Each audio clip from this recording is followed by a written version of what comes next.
नमस्कार दोस्तों, आप देख रहे हैं सिनेमा हॉल और मैं अजय ब्रह्मात्मज। आज मैं सड़क 2 के ट्रेलर की चर्चा करूंगा। उसको लेकर काफ़ी विवाद हो चुका है। मैंने भी कुछ वक्तव्य दिए थे जो अपने टीवी चैनल्स पे देखे होंगे और टिप्पणियां कर रहा हूं। लगातार लोग मुझसे पूछ भी रहे हैं। हुआ दरअसल ये है कि ट्रेलर आने के बाद से आलिया भट्ट को लेकर के, नेपोटिज्म को लेकर के एक जो विरोध पूरे माहौल में है, जो उन्माद पूरे माहौल में है, उसका एक परिणाम इस ट्रेलर को देखना पड़ा है। और ठीक है कि इसको व्यूज़ बहुत ज़्यादा मिलियंस में मिले हैं जैसा कि होता है, लेकिन इसको लाइक और डिसलाइक करने वालों का अनुपात अगर देखें तो लाइक करने वाले कम हैं, डिसलाइक करने वाले ज़्यादा हैं। यह एक प्रकार का विरोध है और हमें इसका सम्मान करना चाहिए, इसलिए कि दर्शकों ने अपना विरोध जाहिर किया। अब देखना यह है कि उनका यह विरोध रजिस्टर होता है कि नहीं, यानी कि जब ये फिल्म स्ट्रीम की जाएगी उस समय दर्शक इसको देखते हैं कि नहीं। हालांकि इसका कोई पैमाना नहीं है कि हम जांच पाएँ कि कितने दर्शक ने इसको देखा और कितनी की उम्मीद थी और कितने कम हुए।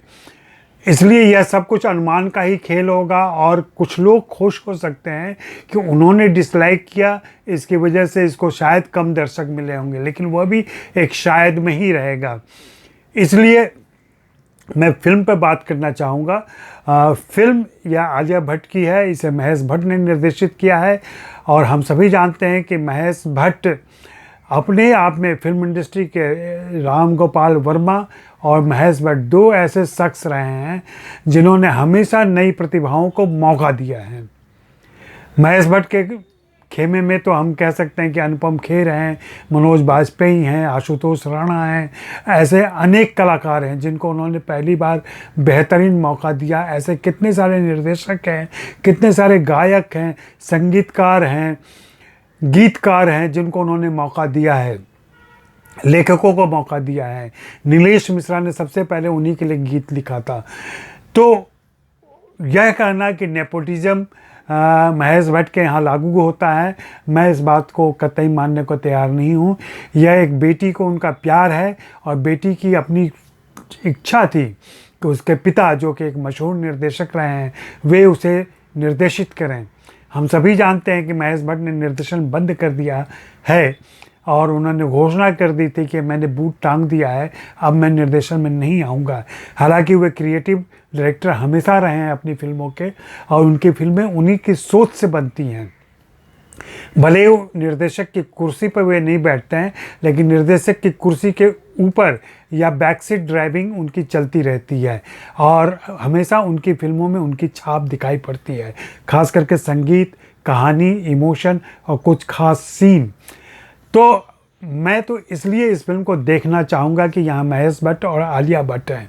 आलिया भट्ट अपने समय की समर्थ अभिनेत्री के तौर पर उभरी हैं। उनसे लाख शिकायत हो सकती है कि वह एक ऐसे परिवार से आती हैं जो फिल्म इंडस्ट्री का परिवार है, उनको अलग से मौके दिए जा रहे हैं, लेकिन उन्होंने अपने मौके को साबित किया है। उन्होंने कहीं से भी यह नहीं होने दिया है कि उन्हें जो मौके मिले वो बेवजह मिले या वे सही नहीं थे।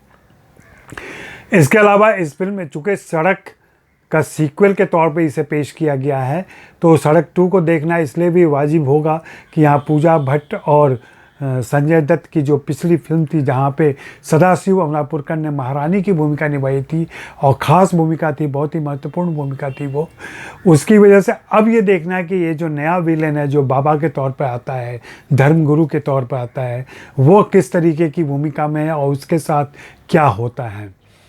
पुराने फिल्म से हमने रवि को ले लिया है, रवि यानी कि संजय दत्त, और हम देख रहे हैं कि पूजा की तस्वीर लगी हुई है वहाँ पर, यानी कि पूजा अब नहीं है। तो अब इनके साथ कहानी आगे कैसे बढ़ती है। इसमें आलिया भट्ट मुख्य भूमिका में है और उनको देखना सचमुच में बहुत ही महत्वपूर्ण है। बाकी तो इसमें हम जानते हैं कि और कौन कौन लोग हैं और मैं इस बात से सहमत नहीं हूँ कि इस फिल्म का सिर्फ इसलिए विरोध होना चाहिए या इसको नहीं देखा जाना चाहिए कि इसमें महेश भट्ट भी हैं और आलिया भट्ट भी हैं।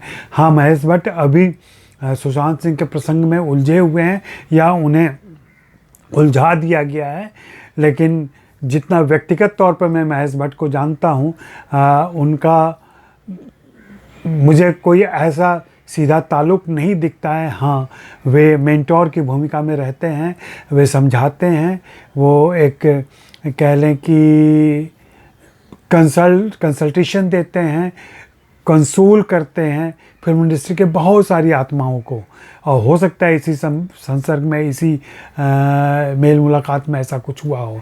खैर वो एक अलग प्रसंग है, उस पर हम डिटेल में नहीं जाएंगे। मेरी सिर्फ ये गुजारिश है आप सभी से कि आप ज़रूर इस फिल्म को देखें और फिर इसकी आलोचना करें। वैसे ट्रेलर देखते हुए मुझे कंटेंट के लेवल पर थोड़ा कमज़ोर लगता है और ऐसा लग रहा है कि फिल्म पिछली फिल्म की तरह वो ऊष्मा इसमें नहीं है, वह संगीत भी नहीं है, वह एक लय जो उस फिल्म में थी वह लय भी इस फिल्म में नहीं दिख रही है। कहीं कुछ खोट सा है। अब वो क्या है, कैसे आया है, नहीं मालूम, देखना पड़ेगा। और बाप बेटी की जोड़ी क्या देकर जा रही है, क्या सौगात दी है महेश भट्ट ने अपनी बेटी को, यह भी देखने लायक होगा और इसे ज़रूर देखा जाना चाहिए। शुक्रिया, मेहरबानी, फ़िलहाल इतना ही।